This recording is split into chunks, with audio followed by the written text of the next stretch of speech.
Capsicum ప్లాంట్కి వచ్చేసి మొత్తము లైఫ్ స్పాన్ 120 డేస్, అంటే 90 to 120 days depending on the variety of the plant. So దీంట్లో మనకి ఒక 1.5 month 2 monthsకి పూలు వచ్చేస్తాయి. అప్పుడు చాలా జాగ్రత్త చూసుకోవాలి.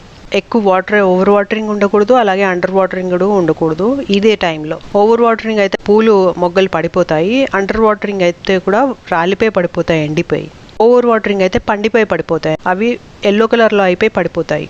సో ఇలాగా పూలు దశలో మాత్రం చాలా జాగ్రత్తగా చూసుకోవాలి. అలాగే ఎక్కువగా మీకు అఫిడ్స్ అలాంటివి ఉన్నాయంటే ఆ మొగ్గలు తెంచడమే బెస్ట్. ఎందుకంటే బూజు కూడా పడుతుంది చలికాలంలో, ఫంగస్ అలాంటివి వచ్చి అఫిడ్స్ వచ్చాయనుకోండి, మొగ్గలు తుంచేయడం బెస్ట్. సో దీనికి పాలినేషన్ కూడా చేయొచ్చు. పూల్లోనే మీకు కాయ వచ్చినట్టుగా కనిపిస్తుంది, అప్పుడు పాలినేషన్ అవసరం లేదు.